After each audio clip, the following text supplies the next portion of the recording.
It was supposed to be a camping trip to make memories, a couple of mates, a campfire, talking shit into the night. Jake was leaving for a new job, heading to a town none of us had ever been to.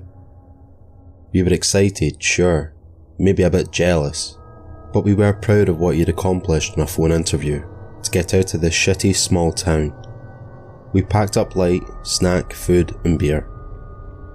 In hindsight, not a great idea, but we were young and dumb, more interested in a good time than staying warm or decent meals. By the time we arrived to our suite, it was bordering on dusk. We hurriedly set up a fire, pitching the measly tents we had brought, cracking a couple of cold cans. When we finally settled down, gathered camp chairs around the roaring fire, stars pinpricked in the sky, looking like confetti above about to rain down on us at any time. We all drank too much, and in the early hours of the morning, we stumbled into our respective tents. I woke to the sun streaming in through the unzipped tent. I blinked at it a few times, adjusting to the brightness. Outside it was eerily quiet. Our fire was still smouldering. Empty beer cans littered the ground. The car sat where it had been parked, wet with morning dew. I called out a few times, and then I began checking the tents, which were all empty. There was nothing out of place, no signs of a struggle. It looked like they had just woken up during the night and wandered off. I checked my phone, there was no reception.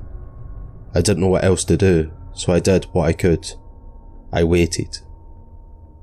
By mid-morning it was hot, and I heard a peep from no one. Even the forest seemed silent. I had wondered how populated the area would be, looking at it on the map when I picked it out.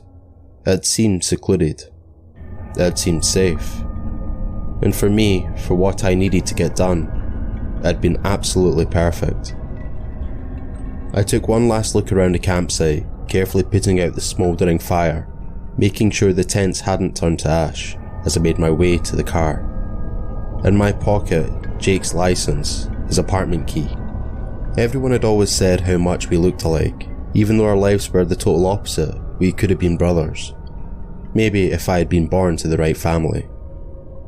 I focused on remembering the good times with my mates, ignoring the most recent memories of slipping a lethal amount of sleeping pills in their beers, while I remained sober. I tried to forget the hole, how long it had taken to dig in the forest floor, while containing my excitement of leaving this shitty town and starting a new job in a town I've never been to.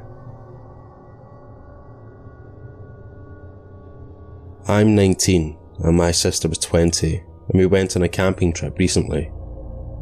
I was really excited, but it went downhill fast.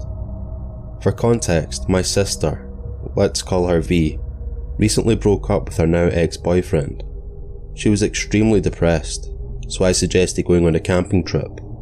She always loved those when we were younger. She agreed, but now I wonder if she went because I wanted to. I feel extremely awful.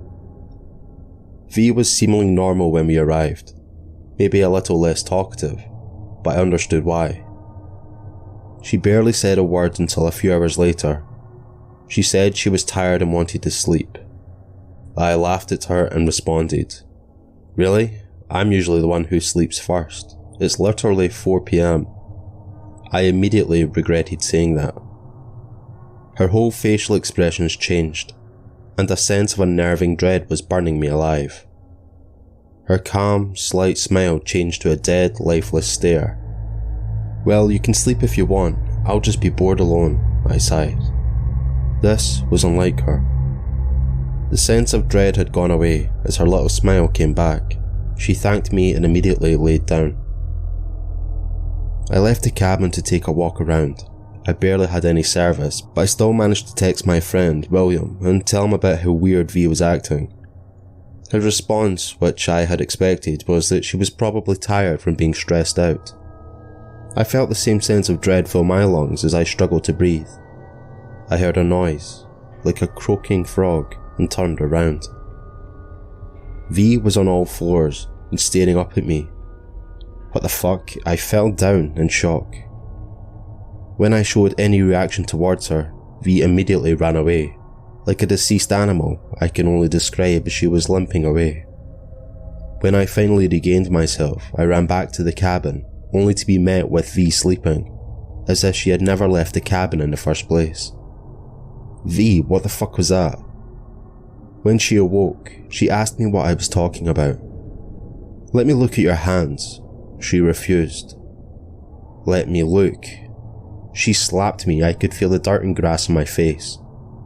She started pleading with me and saying it was a mistake, but anger overwhelmed me. Before I even knew what I was doing, I had locked her inside the cabin and I was driving down the road. It's been about 2 weeks since then, and the guilt has overwhelmed me.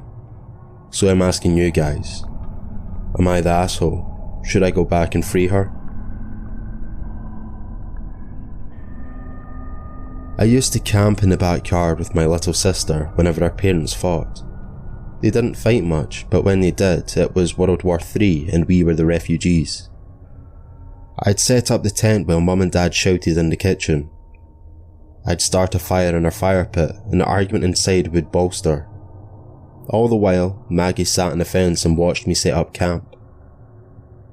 As dark as those days were, I always had fun camping with Maggie. We always played Monopoly. I let her be the car and she showed me mercy every time I landed on the boardwalk. Whenever we camped, we'd pick back up where we left off. No one ever won. Sometimes we sat by the fire and made up scary stories, but we always gave them cheerful endings. The monster in the closet was just a jacket. The girl wasn't missing, she just went to the park. The trail of blood was just a horrific ketchup accident. One summer night, I was setting up camp again. Maggie sat on the fence eating a popsicle and Mum screamed and Dad inside. The fire was taking some time to get started. When I finally got it going, I said, "Let there be light." Then I looked up expecting to see a smile on Maggie's face, but I didn't see her at all. She didn't fall behind the fence. She didn't go inside with Mum and Dad. She wasn't at a friend's house. She wasn't at the park. She wasn't anywhere. I'd gone to the park every day after that night. When school started back up, every day became once a week.